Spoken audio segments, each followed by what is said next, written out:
Oh, que ta foi est grande, que tout se passe pour toi comme tu le veux. Et sa fille fut guérie à ce moment même.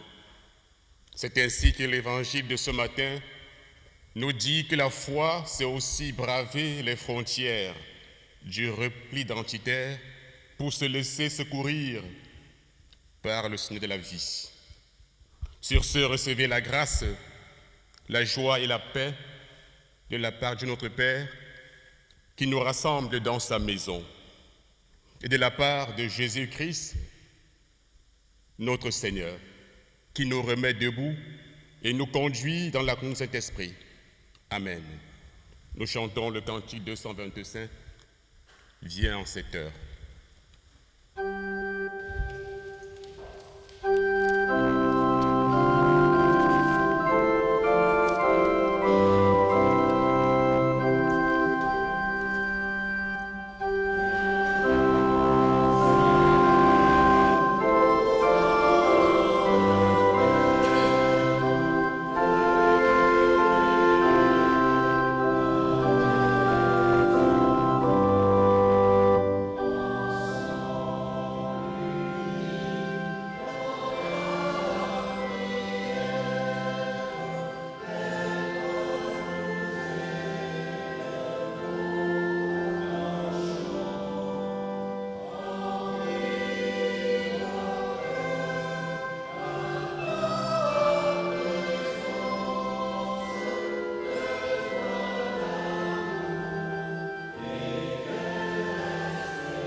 Invoquons et célébrons le Seigneur avec une prière de Luther King. Ô Dieu, notre Père, nous te remercions pour ce privilège de pouvoir t'adorer, toi le seul vrai Dieu de l'univers. Nous venons à toi aujourd'hui, plein de reconnaissance que tu nous aies gardés après la longue nuit du passé et nous aies fait entrer dans le défi du présent et la brillante espérance du futur. Nous savons, ô Dieu, que l'homme ne peut se sauver de lui-même, car l'homme n'est pas la mesure des choses et l'humanité n'est pas Dieu. Ligotés par les chaînes du péché et de la finitude, nous savons que nous avons besoin d'un sauveur. Aide-nous à ne jamais laisser quelqu'un ou une situation nous pousser si bas que nous venions à haïr. Donne-nous la force d'aimer nos ennemis et de faire le bien à ceux qui méchamment nous utilisent et nous persécutent. Nous te remercions pour ton Église. Elle nous provoque à faire plus que chanter et prier, c'est-à-dire à aller dans le monde et travailler comme si la vraie réponse à nos prières dépendait de nous et non de toi. Aussi finalement, aide-nous à réaliser que l'homme a été créé pour briller comme les étoiles et vivre pour l'éternité. Garde-nous, nous t'en prions, en parfaite paix. Aide-nous à marcher ensemble, à prier ensemble, à chanter ensemble et à vivre ensemble jusqu'au jour où tous les enfants de Dieu, noirs, blancs, rouges et jaunes, se réjouiront en une seule humanité, comme dans le royaume de notre Seigneur et notre Dieu. Amen. Nous chantons debout le cantique suivant, nous t'adorons, nous t'aimons.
Lorsqu'on se rassemble pour célébrer le Seigneur, il nous revient que nous sommes des êtres de finitude. Il est aussi de bon ton de nous ressasser sans cesse ce que Dieu attend de nous comme attitude, comme conduite pour demeurer à sa suite comme il le souhaite. Ce faisant, Ésaïe déclare « Respectez le droit, pratiquez la justice, car le salut que j'apporte est proche et ma justice est sur le point de se révéler. Heureux sera celui qui fait ce que j'ai dit et qui s'y tient fermement, qui observe le sabbat sans le profaner et s'interdit de faire quelque mal que ce soit. »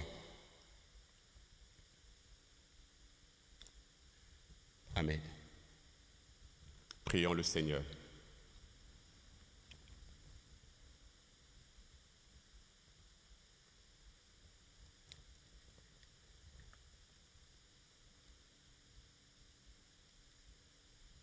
Seigneur notre Dieu, dans le silence de nos cœurs, nous pouvons ressasser. Nous pouvons nous découvrir comme dans un miroir. Quand la conscience nous rappelle notre incrédulité, nous rappelle notre insensibilité par rapport à ta volonté qui nous convie à pratiquer la justice. Seigneur, que de fois avons-nous marché comme des peuples sans espérance, comme des peuples sans Dieu? Que de fois t'avons-nous trahi par nos inconduites et aussi par nos légèretés,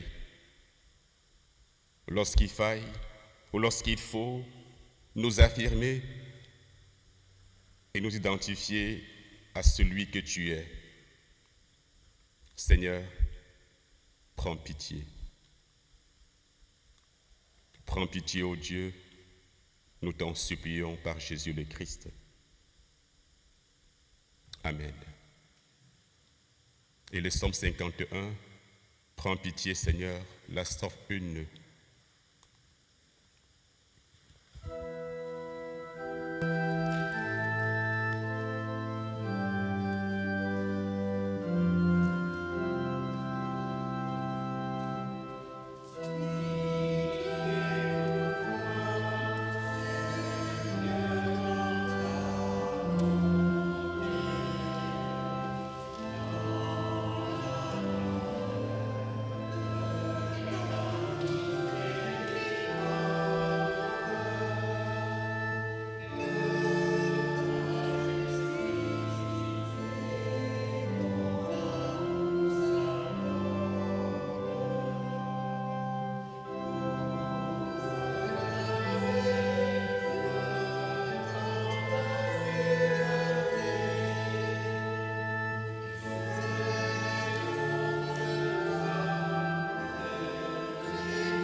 Avec le psalmiste,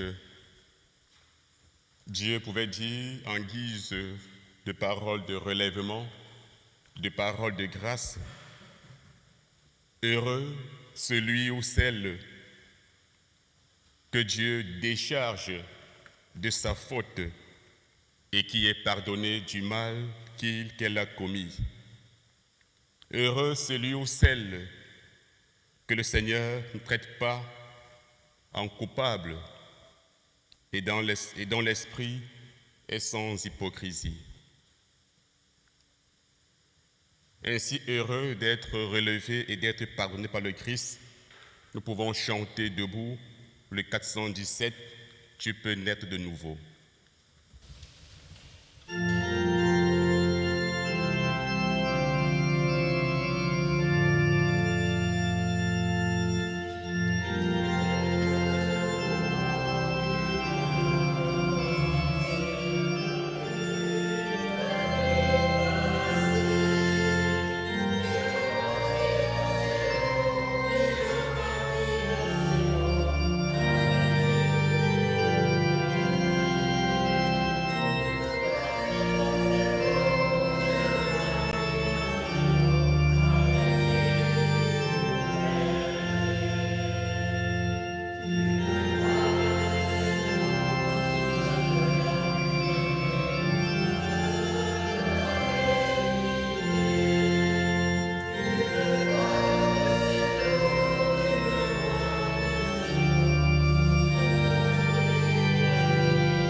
Nous lirons ce matin dans Ésaïe 56, les versets 1 à 7, et dans Matthieu 15, les versets 21 à 28. Mais avant, prions le Seigneur.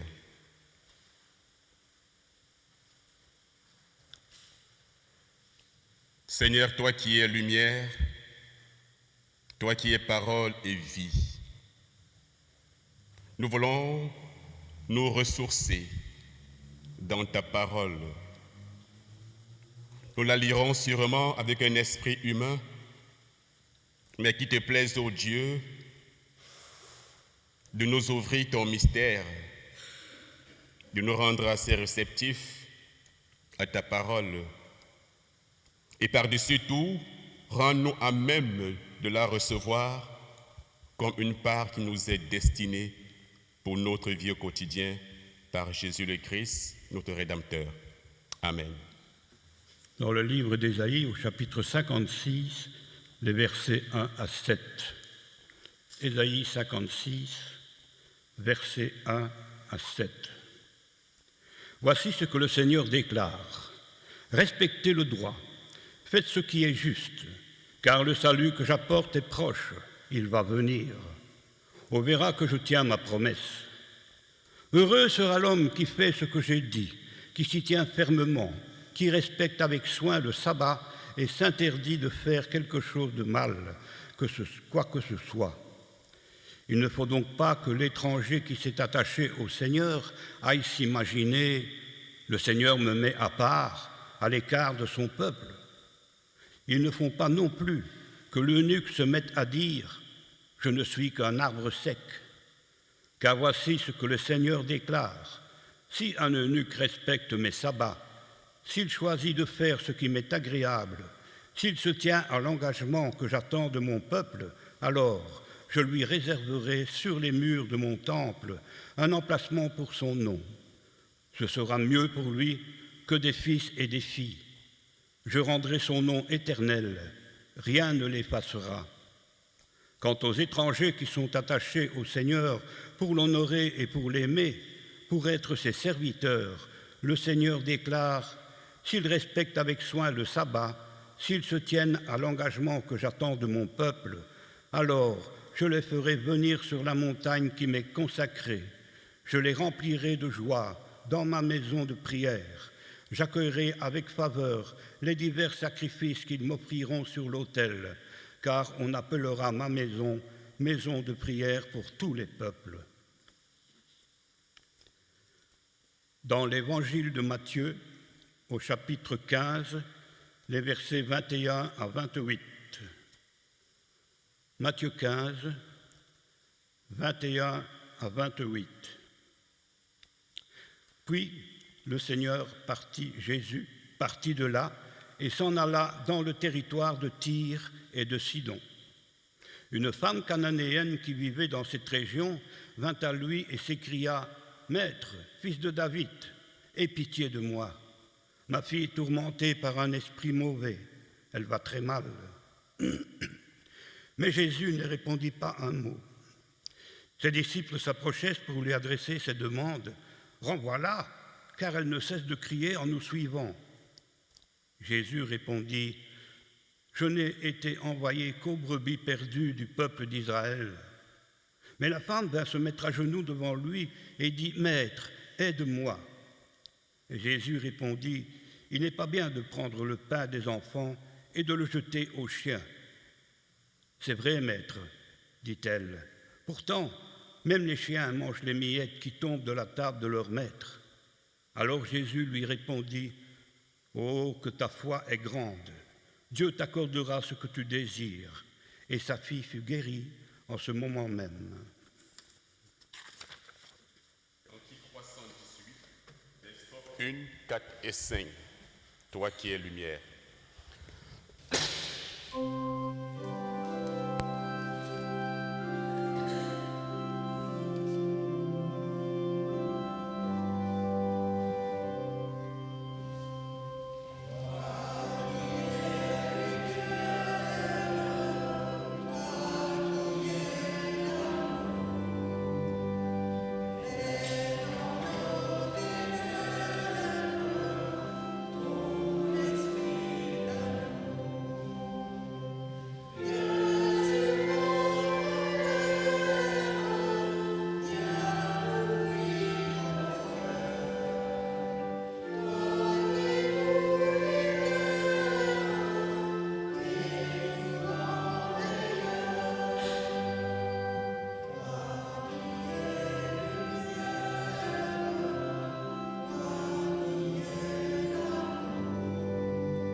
l'évangile de ce matin se décline de manière très paradoxale lorsqu'on connaît Jésus comme quelqu'un d'assez doux, d'assez bienveillant. Alors pour ceux d'entre nous qui ont des animaux à la maison, je vous prie d'oublier un peu l'image que nous avons des chiens aujourd'hui qui sont bien traités, avec beaucoup de soins, avec tout ce que cela comporte comme budget, pour pouvoir comprendre les propos de Jésus un peu durs lorsqu'il s'agresse à une femme. D'entrée de jeu, Jésus se trouve en terre étrangère, en terre païenne. Et là aussi, on voit Jésus franchir une frontière, la frontière d'Israël, où il est accosté par une dame cananéenne qui elle aussi semble avoir franchi une frontière, celle de Canaan, pour se retrouver à Tyr et Sidon. C'est dit d'entrée de jeu que les deux protagonistes ont dû franchir chacun à son niveau des frontières pour que ce récit puisse avoir lieu. Un récit qui est à la fois conflictuel de par le langage très dur, mais aussi un récit de guérison. Oui. La femme cananéenne, déjà par ses origines, il faut se rappeler que Canaan, dans l'histoire biblique, est aussi lieu de promesse. Ce pays dont Dieu a fait la promesse à Abraham comme héritage pour ses fils. Mais aussi Tyr et Sidon sont aussi des villes dont l'historicité révèle une animosité très féroce entre Israël et ces peuples-là, ou mieux encore entre le peuple juif qui confesse un Dieu un et ces peuples dits païens. Comprendre ces détours nous aideront à saisir la pertinence de ce que Jésus, de la pédagogie rédemptrice de Jésus qui se déploie dans ce récit. Récit très dense, mais aussi très riche. Alors Jésus est sorti de Génézareth et en chemin avec ses disciples, voilà une femme qui crie derrière. Et là aussi, il faut bien noter la position. Elle est derrière. C'est dit assurément que Jésus est dans un mouvement, en route vers un lieu bien précis, qui n'est pas identifié ici. La femme crie derrière parce qu'elle est confrontée à un défi, à une souffrance existentielle, celle de sa fille, tout comme bien d'autres parmi nous. Et elle aspire à voir une solution. Elle a sûrement entendu parler de Jésus, car dans Matthieu, il est dit, au début de l'évangile de Matthieu, que sa renommée s'est répandue dans le pays voisin jusqu'en Syrie. C'est dit qu'elle aussi, elle avait entendu l'histoire de ce Jésus, de ce prophète. Le voyant passer par là, donc, elle a sûrement saisi l'opportunité pour aller vers, bravant ainsi les barrières qui pouvaient exister pour mettre son problème sur la table au devant de Jésus. Alors qu'elle crie Jésus et qu'elle pose son problème, Jésus répond par un silence, peut-être méprisant, je n'en sais rien, ou alors un silence de déni de sa souffrance, je n'en sais rien. Toujours est-il que Jésus brille par un silence. Pire encore, les disciples reviennent à la charge et demande qu'elle soit renvoyée parce qu'elle crie derrière eux. Il est fort probable que son cri agace et perturbe l'harmonie de Jésus et ses disciples. Et là, je fais une parenthèse pour nous amener un peu à faire une image de nos communautés. Celles et ceux qui sont au dehors et qui crient, est-ce que nous sommes assez capables d'être assez ouverts pour laisser une passerelle pour qu'elle puisse saisir le salut de Jésus? Parce qu'ici, les disciples qui dans le chapitre précédent avaient eux aussi crié à Jésus dans le désarroi de la mer et qui avaient été secourus par Jésus, semble-t-il, la mémoire assez courte, ce sont eux qui demandent qu'elle soit renvoyée.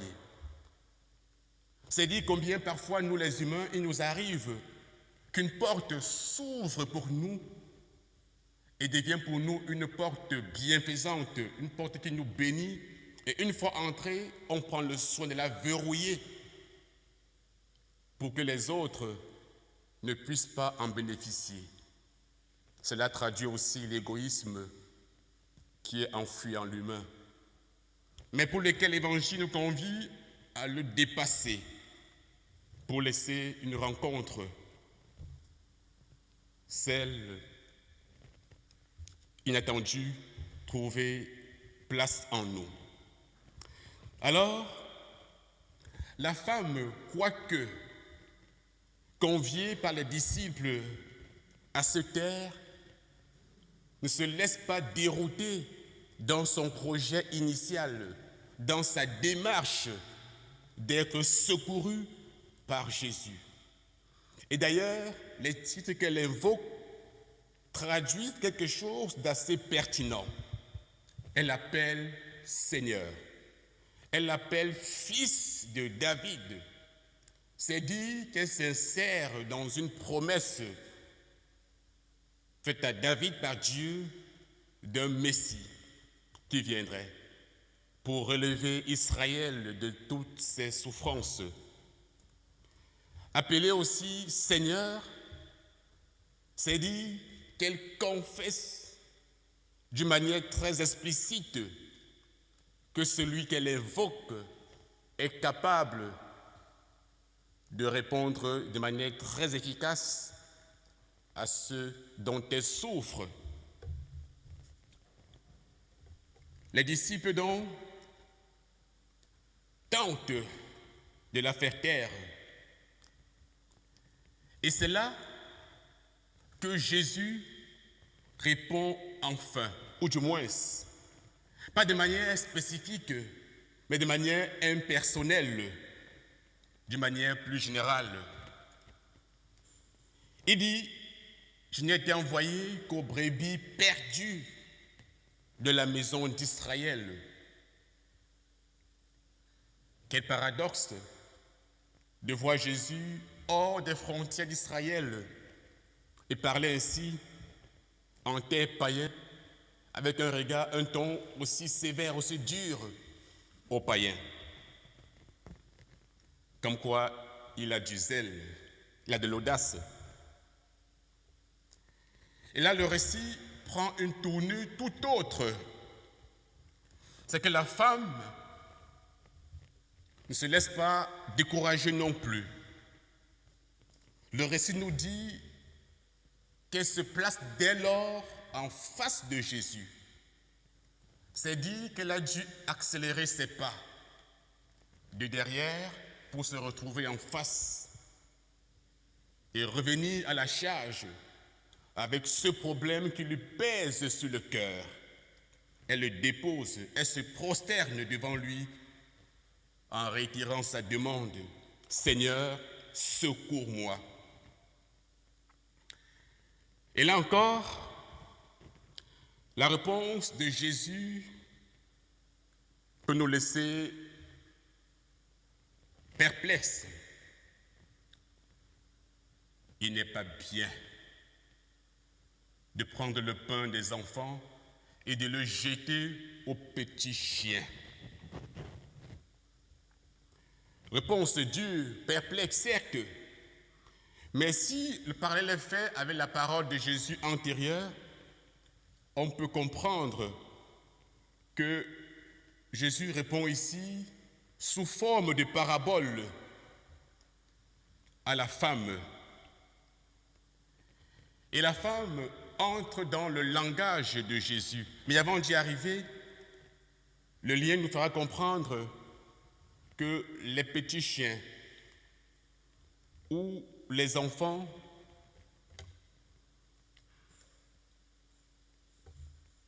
désignent à tour, les enfants désignent ici le peuple, les brebis d'Israël, ou encore le peuple juif au temps de Jésus.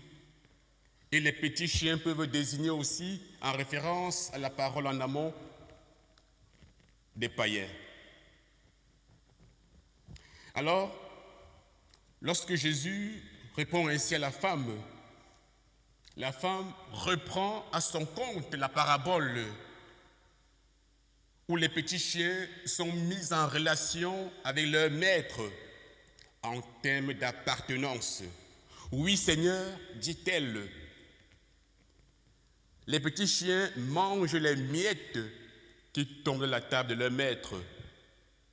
De plus, elle ne parle plus de pain, mais de miettes. Comme pour dire que si sur le plan matériel, il est impossible pour les maîtres de partager le pain sans que les miettes ne tombent de table, il est fort probable donc qu'il y ait toujours des miettes pour pouvoir répondre à la famine des chiens. Et par là aussi, elle invite Jésus à voir ce qui se joue au-dessous des tables des seigneurs. Parce qu'à table, on se voit, mais il y a aussi un entrejeu qui se joue au-dessous des tables. Il faut que là, Jésus puisse s'abaisser à sa dimension, à sa souffrance, pour toucher du doigt, pour vivre ce qui se joue là, et qui n'est pas mis sous les écrans projecteurs de la société. Elle ne conteste pas Jésus. Elle devient plutôt un vis-à-vis, un sujet. Elle devient aussi une figure de sagesse. Elle reçoit la vision de Jésus et adopte son langage. Et en même temps, elle invite à s'abaisser, à baisser son regard pour percevoir ce qui se passe sous la table et qui demeure caché aux yeux de celles et ceux qui s'y tiennent. Car les miettes tombées à terre ne privent pas les enfants et permettent de surcroît aux petits chiens de se rassasier. Par là, elle nous dit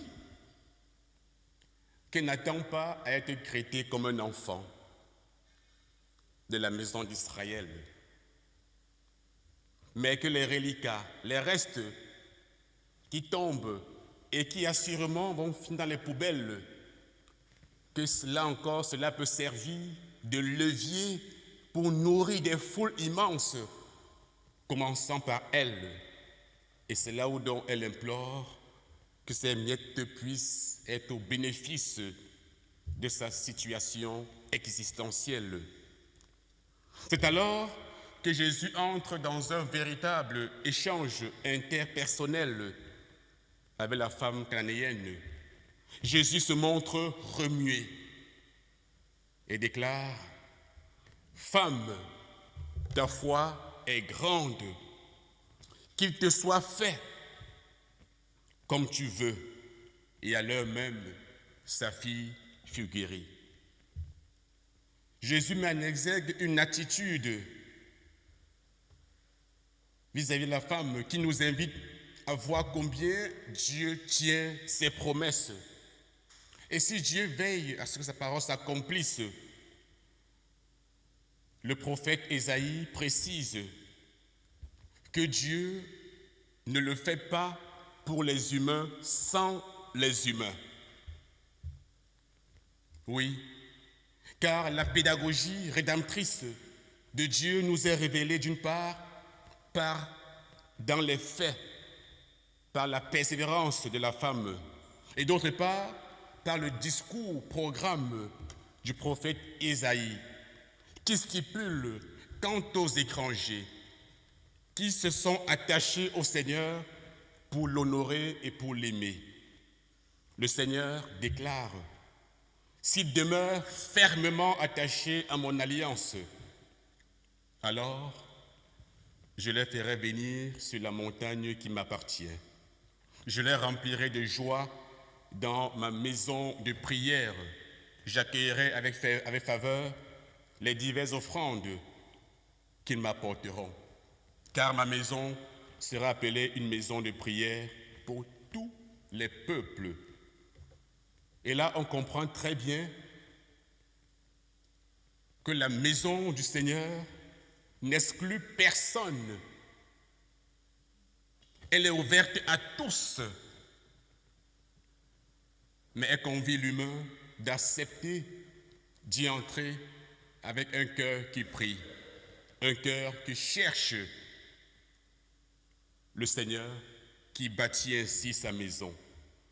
Le discours va au-delà des minorités pour s'adresser à tous ceux et celles qui, indépendamment de leur statut, de leurs rangs et fonctions, choisiront de garder le sabbat de l'Éternel pour ne point le profaner.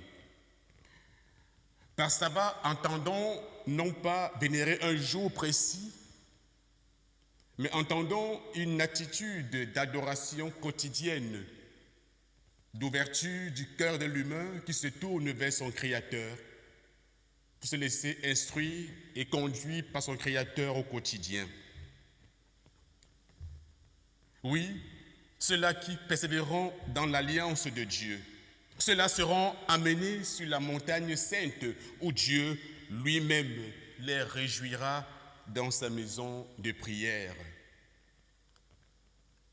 Et dans les versets 3 à 6, l'Éternel accorde une attention particulière à des minorités, les étrangers, les eunuques, les stériles pour le dire autrement, et qui le plus souvent sont mis en marge de la société. À ces derniers donc, qui gardent les sabbats de Dieu, qui gardent le cœur tourné vers le Seigneur, qui choisiront ce qui est agréable à l'Éternel et qui vont demeurer fermes dans l'alliance, Dieu leur adresse des paroles bienveillantes qui ne nient pas les souffrances qui sont les leurs. Des paroles qui, tout en valorisant leurs conditions ou leur handicap, leur rassurent de lendemain meilleur. La promesse est aussi claire et limpide que l'eau du rocher.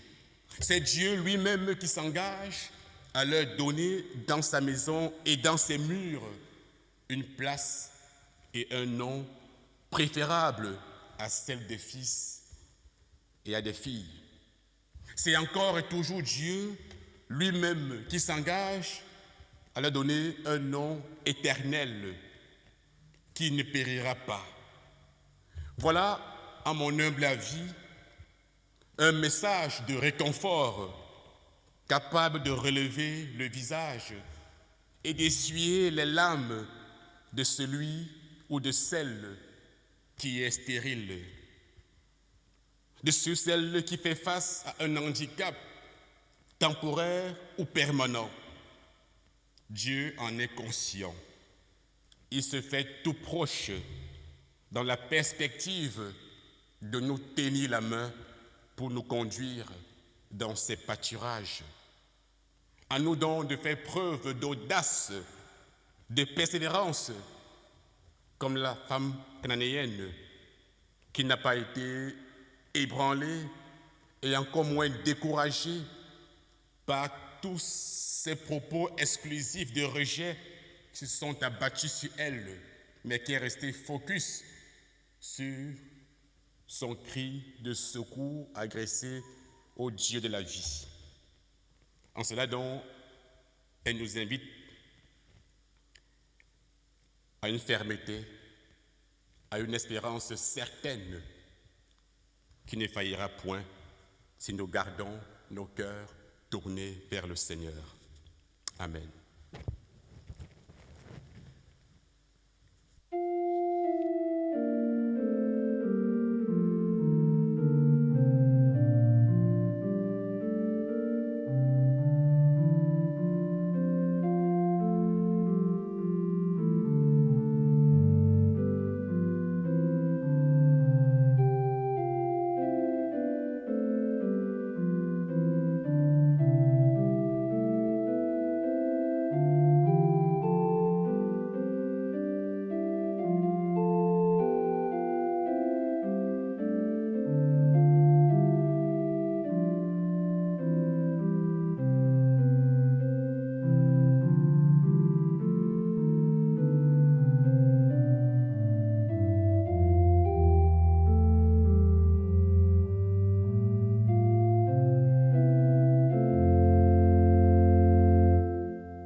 Veuillez vous lever et nous dirons notre foi ensemble avec la confession que nous avons sur le feuillet du culte.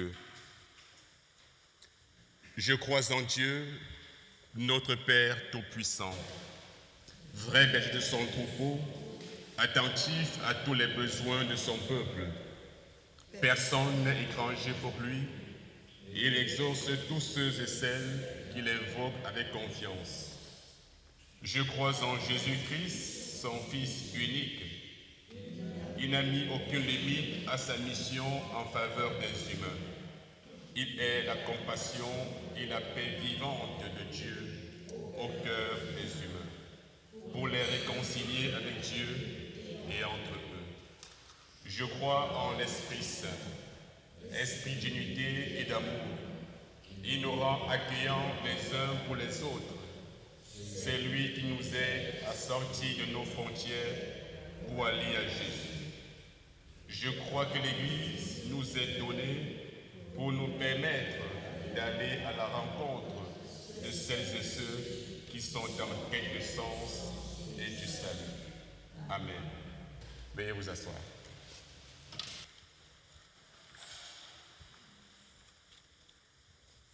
Et voici l'instant d'action des grâces où nous apportons nos offrandes de manière libre et joyeuse pour le service de l'Évangile ici, à Carnion et dans ses entités.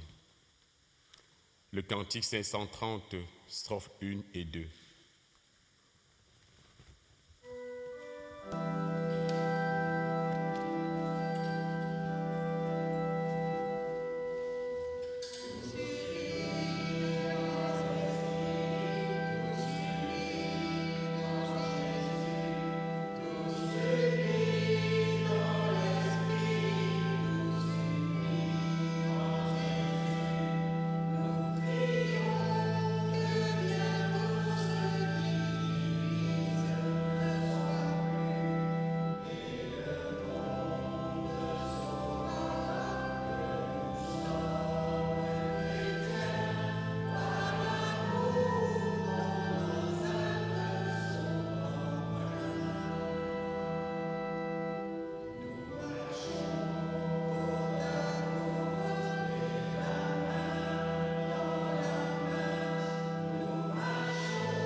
Nous allons prier les unes en faveur des autres. Et à la fin, nous reprendrons le même cantique, les strophes 3 et 4. Prions le Seigneur.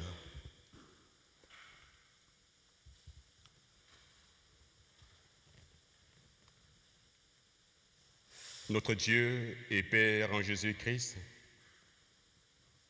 nous voulons te dire merci. Merci pour chacune de nos vies. Merci pour nos familles. Merci pour ton Église, pour laquelle tu déploies sans cesse tes grâces infinies. Nous voulons, Père, te dire merci pour tant de situations difficiles où nous avons été secourus par toi. Même pour les défis pour lesquels nous avons l'impression que tu nous as oubliés, nous voulons te dire notre gratitude. Nous voulons, Père, te confier toutes les familles de nos communautés respectives du pôle 1, de Carnion, de Bourg-sur-Bois et de Dour. Ces familles, tu les connais, avec leurs soucis, avec leurs joies, avec leurs peines, connais aussi les inquiétudes. Nous implorons ta grâce, Seigneur. Nous implorons ta présence qui saura les visiter, qui saura les rassurer de combien tu as l'écoute, de combien tu fais route avec eux pour leur assurer ta présence et ta grâce. Nous te prions, Seigneur, pour nos consistoires respectifs, pour tous ceux et celles qui s'y engagent à te servir dans nos communautés, avec une fonction officielle ou non, dans le silence, dans l'anonymat. Soutiens les ministères respectifs afin que chacun se sente soutenu et encouragé par toi. Au-delà de l'ingratitude des humains, que chacun reçoive le réconfort nécessaire que toi seul tu sais apporter pour que la marche continue. Tu l'as fait, Seigneur, pour la femme cananéenne, elle n'a pas été ébranlée. Soutiens-nous quand nous faiblissons. Donne-nous l'audace, donne-nous la ténacité pour avancer. Nous te prions, Seigneur, pour notre société, pour tous ceux que tu as élevés en grâce, en dignité et en responsabilité, que ce soit au niveau local des communes, au niveau régional que national et mondial. Donc Seigneur, à toutes ces personnes-là, le soin de mener à bien leurs responsabilités pour ta seule gloire et pour le respect de la dignité humaine. Nous te prions pour tous ces pays confrontés à des tensions, à des guerres. Seigneur, nous savons que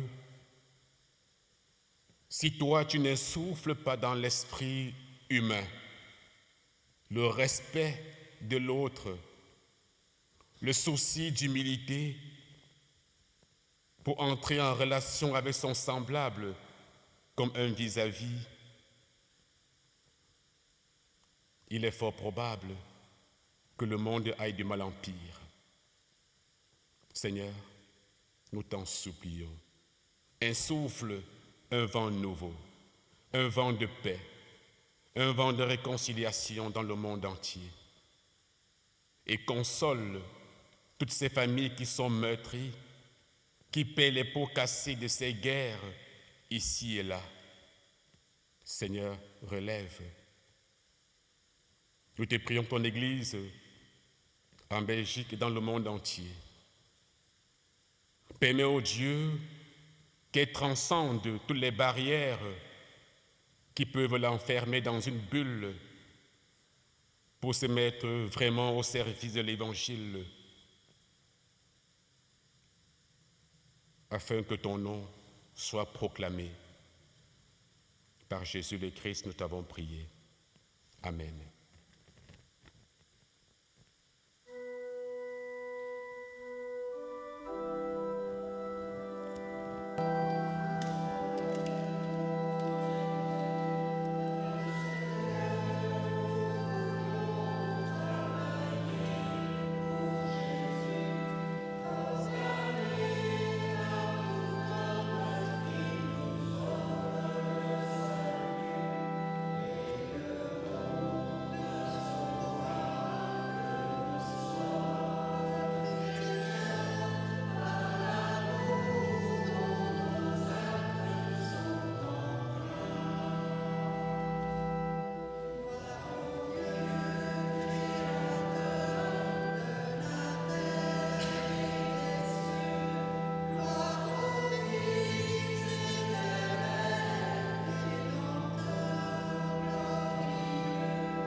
Que la paix du Christ nous soit renouvelée.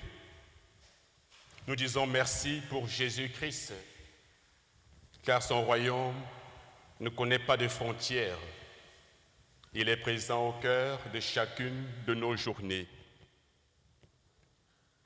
Vraiment, notre Dieu et Père, nous voulons te dire notre merci de chaque jour, toujours et en tout lieu, pour Jésus, notre Sauveur.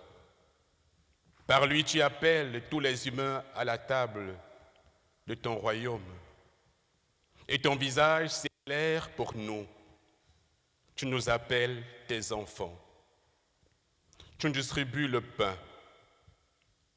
Reçois notre gratitude, parce que toi, tu as renversé les frontières pour nous associer à ton corps par Jésus le Christ.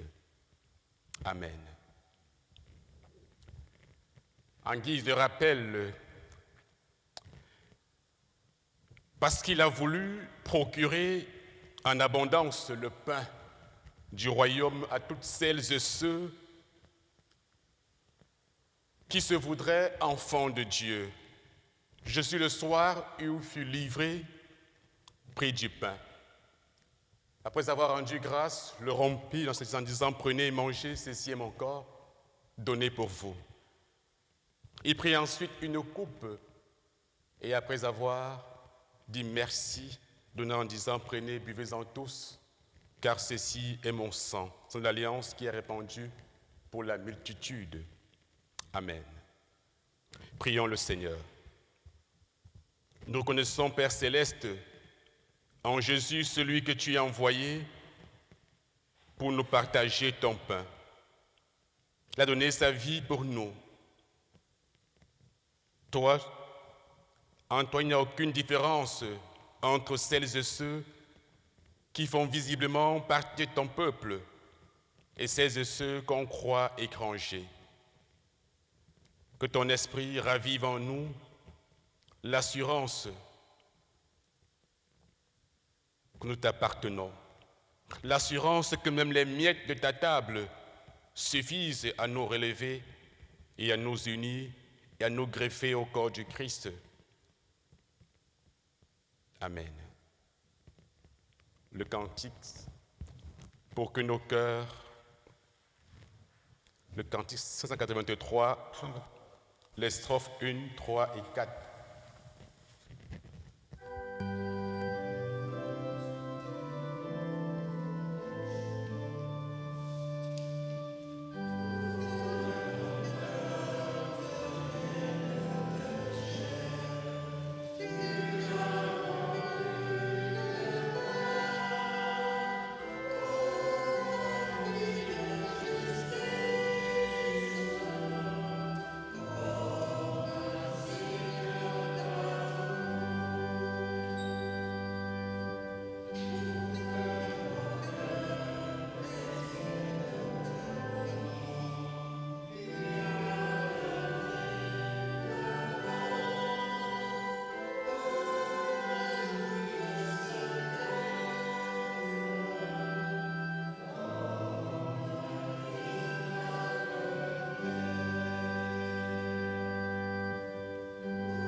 Nous rompons le pain et la communion au corps du Christ. Le Christ vivant met en nous sa vie dans l'espérance que sa vie trouve de l'assise en nous, que nos vies deviennent siennes. Nous disons merci pour la coupe et la communion au sang du Christ. Le Christ a bien voulu que son sang soit répandu, comme un sang qui nous relève, un sang qui nous pardonne, afin qu'ainsi, sa vie coulant en nous, nos vies deviennent siennes dans l'adhésion à son message et dans l'acceptation de la main tendue qui nous agresse au quotidien, dans l'espérance et dans l'amour. Amen. Vers qui aller? Sinon vers celui qui nous invite au banquet de Dieu. À qui nous confier? Sinon à celui qui dit « Je suis le pain de vie. Celui qui vient à moi n'aura jamais faim. Qui croit en moi n'aura jamais soif. Voici le pain vivant que Dieu nous donne.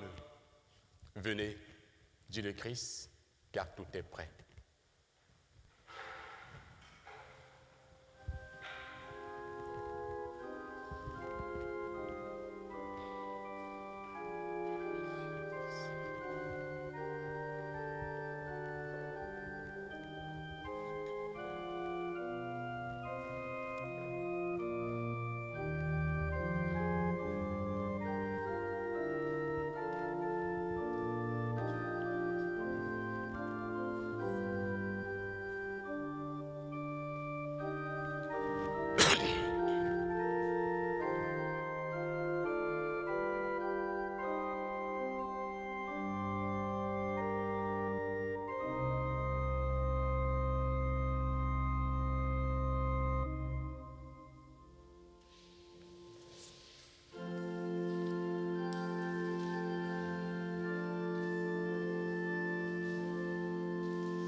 Prions le Seigneur.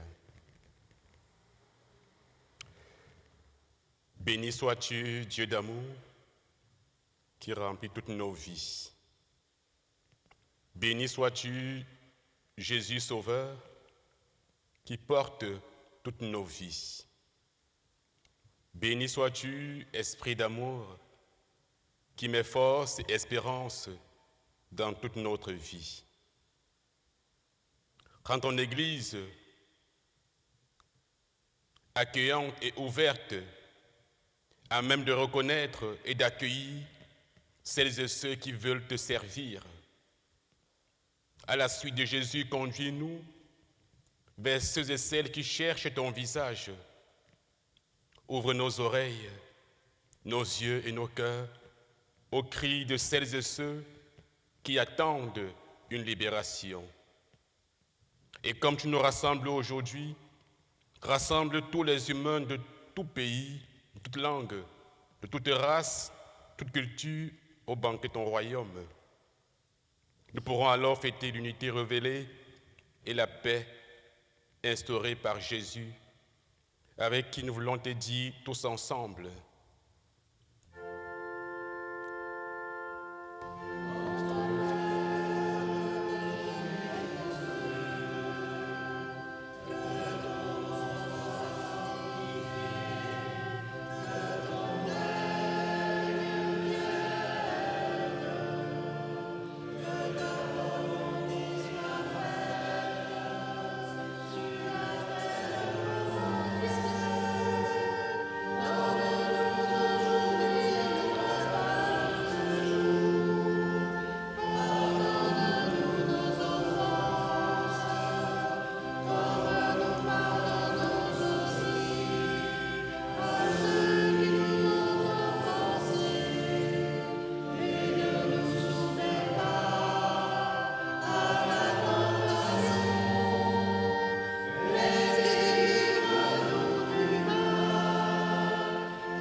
Nous nous sommes rencontrés autour de la même table.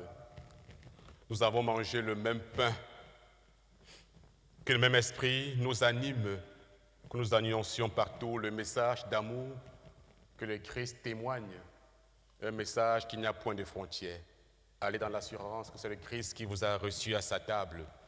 Amen.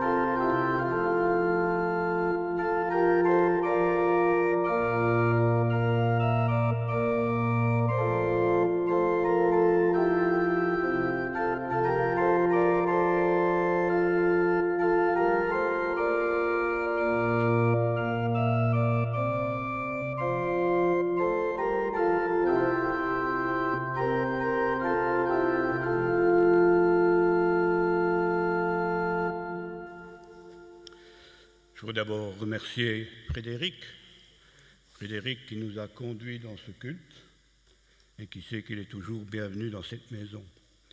Je voudrais aussi, comme c'est le dernier culte du pôle 1 à Carnion, je dois aussi remercier aux orgues Laurence, toujours prête à attaquer le clavier.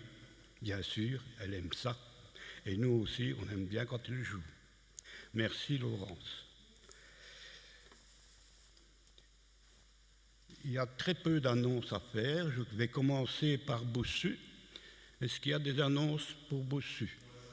Il n'y a rien pour Boussu. Est-ce qu'il y a des annonces pour Dour? Donc, nous annonçons que le dernier culte d'été aura lieu la semaine prochaine à Dour, donc à 10h30, et qu'après le culte, on fera Fiesta Boum. Voilà. Alors, Surtout que c'est le dernier. Pas vraiment, mais Vidi Fiesta. C'est bien. Bien sûr, parce que c'est le temple du paradis. Donc c'est normal. J'annonce aussi que notre culte de rentrée du 3 septembre sera notre culte trimestriel Bible ouverte, c'est-à-dire que c'est une façon de faire que nous pratiquons maintenant depuis un an. Nous ne préparons rien, c'est un culte fait par la paroisse, par les paroissiens qui choisissent juste on se tient au calendrier des lectures, donc ça on fait les lectures, on discute entre nous des lectures, nous choisissons nos cantiques, ceux qui veulent préparer une prière le font, et voilà. Donc ça c'est notre culte de rentrée du 3 septembre, et nous aurons notre consistoire de rentrée le 6 septembre. Voilà, je pense que... Alors, pour Carnion, le premier rendez-vous, c'est le conseil d'administration, ce jeudi 24 à 15h30. Et le consistoire, lui, reprendra le 5 septembre à 14h. La réunion de prière œcuménique se tiendra, si c'est toujours ça, le vendredi 1er septembre à 19h. C'est bien ça. Alors, le dimanche 1er septembre à 12h, la diaconie organise un repas pour les seniors.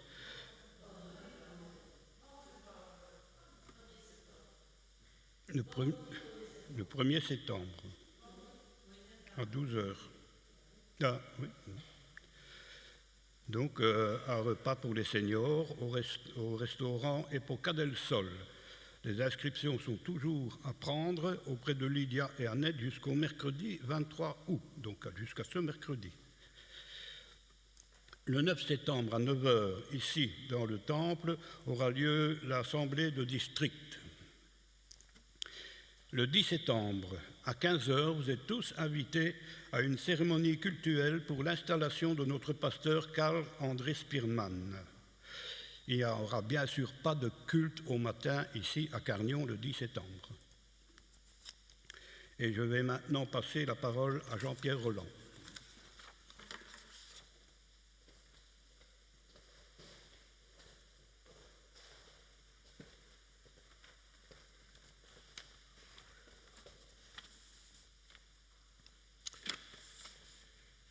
Édouard, mon grand frère, comme il souhaitait que je l'appelle, s'en est allé vendredi dernier, peu après 19h30, vers la maison du Père, rejoindre notre Seigneur Jésus, que nous nommons le Christ. Édouard Roland est né à Carnion, en notre communauté, le 20 janvier 1929. Il y a grandi sous la houlette du pasteur Philippe Vernier, avec dans sa génération les noms les plus connus: André Bayon, Marcel Berdal, André de Neubourg, Marcel Demotte qui fut longtemps pasteur à Charleroi, Léon Quitelier, sans oublier Hector Mathieu. Un dernier hommage peut lui être rendu au funérarium Cordier, 250 rue de l'Industrie à Frameries, ce jeudi 24 août de 18 à 19h. Les funérailles se dérouleront ce vendredi 25 août. Rendez-vous au funérarium Cordier à 9h45. À 10h, le pasteur Daniel Vanescott nous conduira dans un adieu bénédiction avant le départ pour le crématorium de la dépouille mortelle. Dispersion des cendres au cimetière de Frameries. L'heure n'a pas encore été communiquée à ce jour. Je vous remercie.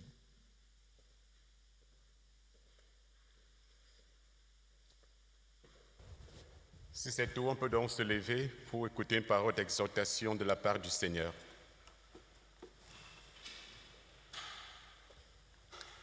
Alors, au thème de ce culte, nous avons été enrôlés dans la pédagogie rédemptrice du Christ qui se révèle à travers les faits d'une femme qui persévère au pied de Jésus. D'autre part aussi à travers un discours-programme où Ésaïe nous révèle comment est-ce que Dieu porte un regard particulier sur les minorités pour prendre soin d'eux. Que Dieu nous accorde sa grâce et qu'il nous bénisse, qu'il fasse luire sa face sur nous, afin que l'on connaisse sur la terre la voix de Dieu et parmi toutes les nations son salut. Allons dans sa grâce, allons dans sa paix, au nom du Dieu Père, Fils et Saint-Esprit. Amen.